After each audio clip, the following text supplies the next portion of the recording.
Eh bien, nous en sommes à la troisième lecture en Assemblée nationale, après le travail en commission des lois.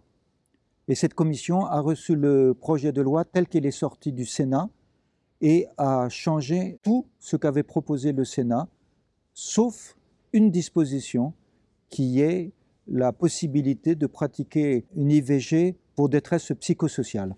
Donc ceci n'a pas été gardé dans le projet de loi. Mais on revient à ce que l'Assemblée nationale, les députés, avaient voté en deuxième lecture, c'est-à-dire comme s'il n'y avait pas de dialogue possible entre les députés et les sénateurs. Et vis-à-vis de la démocratie, c'est un peu inquiétant qu'il n'y ait pas de dialogue et qu'une majorité de députés impose à tous les autres parlementaires leur point de vue.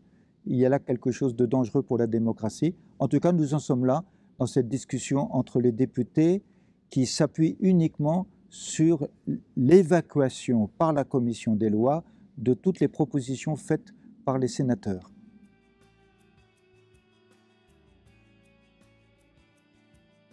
Il y a plusieurs points qui sont très importants. Ne plus faire de distinction entre les personnes atteintes d'une pathologie comme l'infertilité et les personnes qui ne sont pas atteintes d'une pathologie, ne plus faire cette distinction, c'est méconnaître le rôle particulier de la médecine, du soin et de l'accompagnement des personnes fragilisées. Cette non-distinction gomme quelque chose de très fondamental dans notre société. Toutes les sociétés ont reconnu que la médecine avait un rôle tout à fait spécifique et particulier. Ce rôle commence à être gommé. Le deuxième point, c'est que si la dignité était la vertu cardinale du modèle français de la bioéthique, eh bien cette vertu cardinale de la dignité est remplacée par le projet parental. Tout tourne autour du projet parental, c'est-à-dire des désirs individuels des adultes qui vont s'imposer désormais à celui ou à celle qui vient au monde. Celui-là était reconnu comme une personne ayant des droits. Maintenant, cette personne est objet de droit des adultes. On a supprimé la dignité, on a gommé la dignité pour mettre à la place de façon centrale le projet parental. Ça pose de vraies questions. Et du coup, des désirs parentaux peuvent aboutir à ce qu'un enfant n'ait pas le droit, soit privé d'avoir un père, alors que d'autres auraient le droit d'avoir un père. C'est évidemment une injustice. Et puis la recherche. Toute la recherche scientifique, beaucoup de la recherche scientifique, notamment sur les embryons, est faite pour améliorer la technique de PMA. C'est tout organisé du point de vue de cette technique de procréation médicalement assistée pour toutes les femmes, sans distinction dans les statuts des femmes. Il y a une égalité foncière entre toutes les femmes. Bien sûr, cet argument de l'égalité ouvre la porte à l'égalité avec les hommes, et donc ouvre la porte à la gestation pour autrui. On voit bien qu'il y a là, dans ce projet de loi, des lignes rouges qui ont été franchies, et notamment la suppression, comme point cardinal de la bioéthique en France, le respect intangible de la dignité humaine. Et là, c'est un bouleversement qui aboutit à une prévalence des désirs individuels qui peuvent être exaucés avec les techniques aujourd'hui. Voilà des questions qui mériteraient beaucoup de réflexion.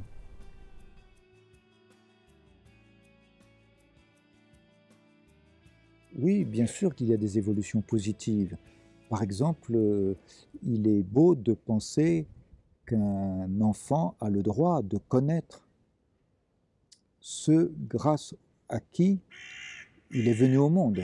Et donc on avait pensé que l'anonymat était un principe intangible. Aujourd'hui, ce principe est remis en question et il est bon qu'à 18 ans, quelqu'un qui a été conçu par PMA avec donneur puisse connaître l'identité de ce donneur. La difficulté, c'est qu'on va lui interdire que ce donneur devienne son père. C'est interdit, même si lui le désirait, et même si le donneur était tout à fait bien pour être son père, et lui aussi le désirait, c'est interdit par la loi.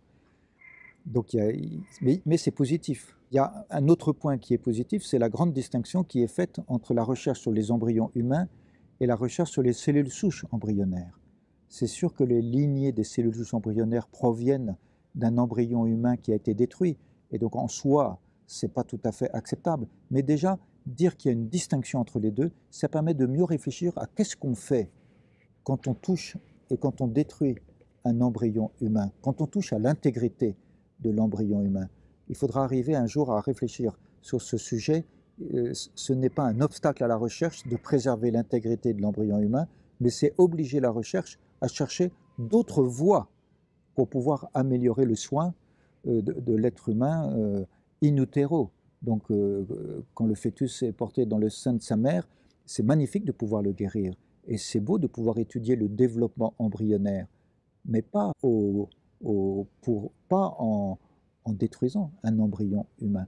Il me semble qu'il y a quand même des choses positives qui peuvent apparaître si nous entrons dans le dialogue, c'est-à-dire si nous écoutons les arguments de tout le monde pour essayer de réfléchir ensemble afin de trouver des voies plus positives dans l'utilisation des techniques qui en soi sont extraordinaires, mais qui doivent être utilisées dans le respect de l'intégrité de l'être humain et de sa dignité.